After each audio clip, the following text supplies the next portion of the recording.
Hello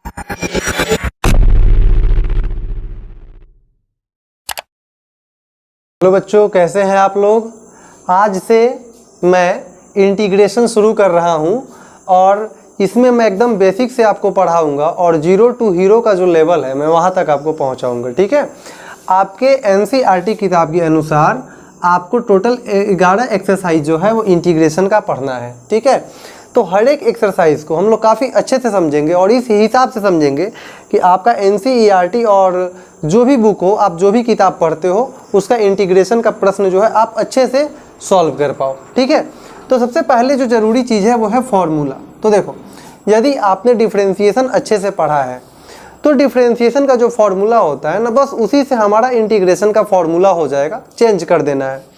जैसे कि तुम जानते हो यहाँ पे कि cos x का डिफ्रेंशिएशन क्या होता था, बताओ। sin x का डिफ्रेंशिएशन cos x और cos x का डिफ्रेंशिएशन माइनस sin x। तो बस यहाँ पे sin x का इंटीग्रेशन माइनस cos x हो जाएगा। फिर तुम जानते हो ये हो गया। देखो, प्लस में c सब में लगा हुआ मिलेगा तुमको। c को बोला जाता है इंटीग्रल कांस्टेंट। ठीक है, अब जैसे देखो तुमने पढ़ा था tan x का डिफ्रेंशिएशन sec स्क्वायर x होता था, तो यहाँ sec स्क्वायर x का इंटीग्रेशन tan x हो जाएगा। फिर sec x का डिफ्रेंशिएशन आपने पढ़ा था sec x into tan x, तो इस sec x का ये डिफ्रेंशिएशन हुआ और इसका ये इंटीग्रेशन हो गया। तुमने पढ़ा था sin x का डिफ्रेंशिएशन cos x, तो cos x का इंटीग्रेशन sin x हो गया। तुमने पढ़ा था cot x का differentiation minus cos x square x, तो cos x स्क्वायर x का इंटीग्रेशन माइनस cot x। मतलब देखो कि जिसका जो डिफ्रेंशिएशन होता है ना, उसका वही इंटीग्रेशन भी होता है। अब जैसे देखो, तुमने पढ़ा था cosec x का differentiation cosec x into cot x, तो इसका इंटीग्रेशन माइनस cosec x होगा।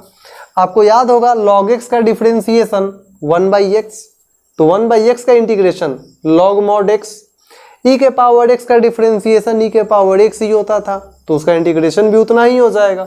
इस प्रकार से tan x का integration log mod sec x। ठीक है, तो यदि आपको डिफ्रेंशिएशन का फॉर्मूला याद है तो बस उसी का अपोजिट कर दो, वो इंटीग्रेशन का हो जाएगा फॉर्मूला। अब बच्चों देखो, यहाँ पे आपका ये जो इंटीग्रेशन, सबसे पहला नंबर जो मैंने फॉर्मूला लिखा है, x के पावर n का इंटीग्रेशन क्या होगा। जैसे मान लीजिए कि हमसे x के पावर यहाँ पे जैसे 7 दे दिया गया और हमसे इसका इंटीग्रेशन पूछा जाएगा कि कितना होगा। तो देखो फॉर्मूला क्या कहता है, x के पावर n+1, मतलब x के पावर n के जगह पे क्या है 7, तो n+1, और फिर बटे में भी आपको n+1 कर देना है। तो n के जगह पे 7 है ना, तो 7+1 और प्लस में c, तो कितना हो जाएगा x के पावर 7 + 1 8 बटे 8 प्लस c। तो ये अपना आंसर हो गया। ठीक है, तो इतना हम नहीं करेंगे, अब हम डायरेक्ट करेंगे।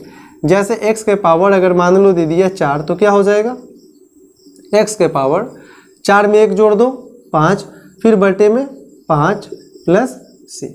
तो इस तरह से हम इस टाइप का यदि कोई इंटीग्रेशन हो, ऑब्जेक्टिव में जनरली ऐसे प्रश्न पूछे जाते हैं, तो हम ऐसे डायरेक्ट कर लेंगे। ठीक है, तो बच्चों अब हम आते हैं कुछ ट्रिक बेस्ड क्वेश्चन पे। जैसे देखो, मान लो अभी एकदम बेसिक से हम लोग चलेंगे, एकदम जीरो लेवल चलेंगे और धीरे धीरे मैं आपका लेवल बढ़ाऊंगा। ठीक है, तो आप वीडियो पूरा लास्ट तक देखो, फिर आपको लगेगा कि मेरे पढ़ाने का तरीका क्या है। जैसे देखो, कुछ प्रश्नों को हम ट्रिक से ही सॉल्व कर लेंगे। जैसे यदि आपसे पूछ दिया जाए कि आप इसका इंटीग्रेशन बताइए क्या होगा, तो देखो, तो यहाँ पर sin x का इंटीग्रेशन क्या होता है माइनस cos x। तुम पढ़े हो ना, cos x का डिफ्रेंशिएशन माइनस sin x, तो sin x का integration minus cos x। x के जगह पे देखो क्या है sin x, x के जगह पे क्या है 3x है ना। तुम्हें याद होगा मैंने चेन रूल पे एक वीडियो डाला है डिफ्रेंशिएशन का, तुम्हें देखना है कि x के जगह पे क्या है, तो x के जगह पे 3x है ना, तो लिख दो x के जगह पे 3x। और बच्चों इंटीग्रेशन में, डिफ्रेंशिएशन में तुम्हें याद था गुना होता था, ये जो भी अंक होता था फिर वो गुना में जाता था ना, और इंटीग्रेशन में x के साथ जो भी अंक होगा ना वो बटे के नीचे आ जाएगा। कितना लगा हुआ है यहाँ 3 लगा हुआ है ना, तो बटे में 3 और प्लस में कर दोगे c, तो ये आपका आंसर हो जाएगा। ठीक है, जैसे देखो यहाँ पे, जैसे मान लो कि मैं लिख देता हूँ है ना cos x का इंटीग्रेशन sin x। चलो मान लिया मैंने ऐसे लिख दिया cos 5x। ठीक है, अब इसका इंटीग्रेशन क्या होगा, तो तुम जानते हो साइन एक्स का डिफरेंशिएशन कॉस एक्स होता है, तो कॉस एक्स का इंटीग्रेशन साइन एक्स होगा, साइन एक्स। तो बच्चों एक्स के जगह पे देखो क्या है 5x है ना, एक्स के जगह पे 5x।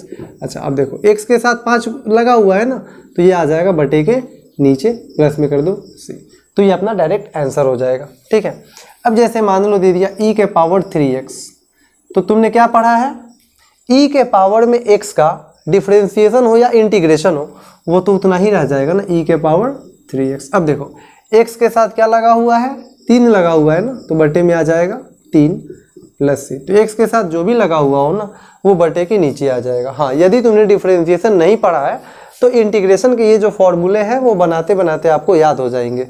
ठीक है, तो बच्चों चलिए अब आते हैं हम लोग कुछ अन्य प्रश्नों पे। तो बच्चों अपने एक्सरसाइज 7.1 का 3 क्वेश्चन मैंने ट्रिक से ही करा दिया है। चौथा प्रश्न देखिए, हमें इसका करना है इंटीग्रेशन, तो मैं यहाँ पे इंटीग्रेशन का साइन लगा देता हूँ और प्रश्न जो भी रहे आप आगे dx लगा लेना।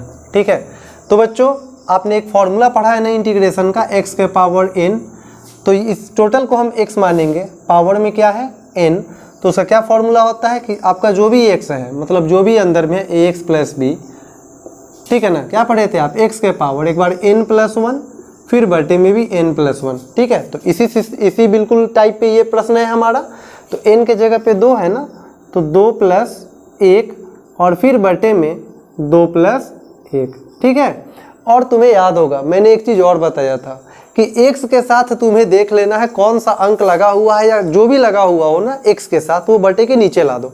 तो देखो तो x के साथ क्या लगा हुआ है, a लगा हुआ है ना, तो x के साथ जो भी लगा हुआ है वो बटे के नीचे, तो इसे मैं ब्रैकेट में करके बटे के नीचे अब a कर देता हूँ। तो बताओ आंसर अपना कितना हो जाएगा, ax प्लस b, और बच्चों यहाँ पे 2 में जब तुम जोड़ोगे 1 तो 3 और बटा में 2 प्लस 1 3 इंटू a प्लस में कर दोगे तुम c, तो ये अपना आंसर हो जाएगा। ठीक है, c तुम्हें सब में प्लस में करना है। हाँ, अब यहाँ से देखिए, यहाँ से अब प्रश्न हमारा 2 भाग में हो, 3 भाग में हो, 4 भाग में हो, हमें पार्ट बाई पार्ट चलना है, खंड खंड करके इंटीग्रेशन करना है। अब यहाँ पे जैसे हम इंटीग्रेशन का सबसे पहले सिंबल लगाएंगे और यहाँ पे dx लिख देंगे। बच्चों देखो सबसे पहले तुम्हें करना क्या है कि बीच में माइनस रहे या प्लस रहे, जितने पार्ट में रहे ना अब सबको अलग अलग लिखना है। तो सबसे पहले इंटीग्रेशन, सबसे पहले पार्ट में क्या है साइन 2x, मैं तुम्हें एकदम आसान वाली तरीका से बताऊंगा, साइन 2x। ठीक है ना, एक पार्ट ये हो गया, इसके साथ dx लिख दो, माइनस रहे माइनस करना, प्लस रहे प्लस करना। ठीक है, अच्छा अब देखो अब इस पार्ट वाले का इंटीग्रेशन करना है ना, तो इंटीग्रेशन 4 e के पावर 3x dx। ठीक है, अच्छे से समझ रहे होगे। अच्छा अब देखो तुम जानते हो कि साइन, इस साइन और साइन के बगल में जो भी हो ना आप उसे x मानोगे, ये मैं समझाने के लिए दे रहा हूँ। तो साइन x का इंटीग्रेशन क्या होता है, तो बच्चों साइन x का जो इंटीग्रेशन होता है वो होता है minus cos x, minus cos x, x के जगह पे 2x, और तुम जानते हो कि यहाँ पे x के साथ 2 लगा हुआ है ना, तो ये तो बटे के नीचे आ जाएगा। चलिए इसका काम तो हो गया, माइनस, जैसा कि तुमने डिफरेंशिएशन में पढ़ा था कि जो भी अंक होता है ना उसे हम बाहर रखते हैं।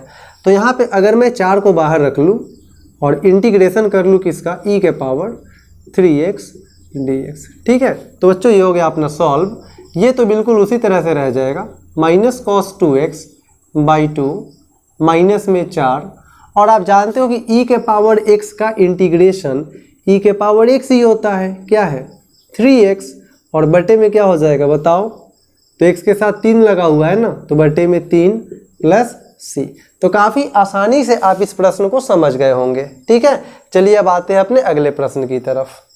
तो अपना जो 6 नंबर प्रश्न है वो इंटीग्रेशन, ये जो आप देख रहे हैं, तो देखो यहाँ पे हमारा जो प्रश्न है वो 2 पार्ट में है ना, चाहे कितने भी पार्ट में रहे तुम सबको पार्ट बाई पार्ट करके लिखो। तो सबसे पहले इंटीग्रेशन हमें इस वाले का करना है, तो 4 तो संख्या है ना, हम इसे रख देंगे बाहर, और e के पावर 3x, इस पार्ट को मैंने लिख लिया, और dx सबके साथ तुम जानते हो dx रखना है आपको, प्लस फिर इंटीग्रेशन अब इस पार्ट को लिखेंगे। तो एक यहाँ लिखेंगे हम किसके साथ में, dx के साथ में, इसके साथ भी dx लगा होगा। तो देखो यदि आप एक लिखो ना लिखो कोई समस्या नहीं है, क्योंकि एक में dx से गुणा करोगे वो ऐसे भी dx रहेगा। 4 ई के पावर में x रहे तो उसका डिफरेंशिएशन हो या इंटीग्रेशन वो उतना ही रह जाता है, बटे में x के साथ कौन सा अंक लगा हुआ है 3, तो आप जानते हो कि वो बटे के नीचे आ जाएगा, प्लस dx का इंटीग्रेशन x, और फाइनली जब हम आंसर लिखेंगे तो प्लस में हम कर देंगे c। तो ये हो गया अपना 6 नंबर। तुम्हें कुछ समस्या आ रही होगी तो कोई समस्या नहीं है। देखिए आपको सबसे पहले करना क्या है, यहाँ पे ये जो एक्स स्क्वायर है ना इसको पहले 1 से गुना कर लो, फिर इतने से गुना कर लो।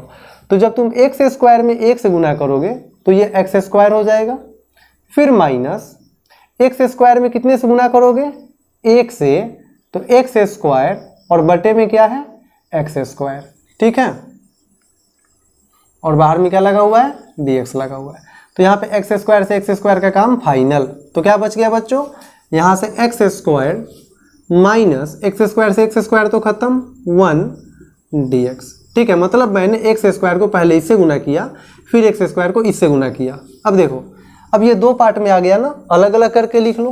तो पहला पार्ट क्या है अपना एक्स स्क्वायर dx माइनस, दूसरा पार्ट क्या है 1 dx।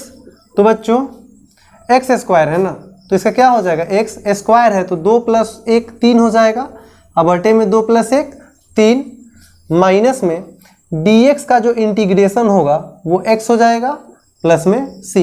तो इस तरह से आपका 7वां नंबर प्रश्न जो है काफ़ी आसानी से हो गया। तो बच्चों अपना जो अगला प्रश्न है, देखो ये कितने पार्ट में है 1 2 3, जितने भी पार्ट में हो सबको अलग अलग करके लिखो। तो इंटीग्रेशन पहला पार्ट क्या है अपना ax², और इस पार्ट के साथ हम क्या लिखेंगे, सबके साथ तुम्हें dx लिखना है, प्लस फिर इंटीग्रेशन क्या है यहाँ पे bx, इसके साथ भी dx, प्लस फिर इंटीग्रेशन क्या है c, और इसके साथ भी dx, ठीक है।